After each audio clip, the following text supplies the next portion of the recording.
ایک غلطی مت کیجیے گا، مسلمان بے عمل ہو کبھی اسے منافق نہ کہیے گا، کسی کو ہم منافق قرار نہیں دے سکتے۔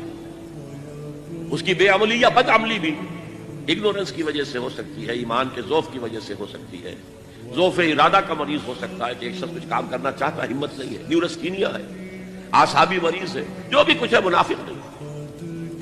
منافق کون ہوگا آج کے دور میں؟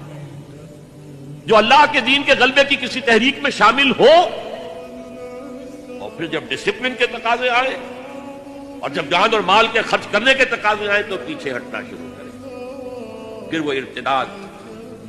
سورہ مائدہ میں اس کا نقشہ کھینچا گیا ہے، یا ایھا الذین آمنوا من یرتد منکم عن دینہ فسوف یأتی اللہ بقوم یحبونہ ویحبونہ۔ اے اہل ایمان، اگر تم نے پسپائی اختیار کی اپنے دین سے تو اللہ تمہیں ہٹا کر اور قوم لے آئے گا جس سے وہ محبت کرے گا اور وہ اس سے محبت کرے گا۔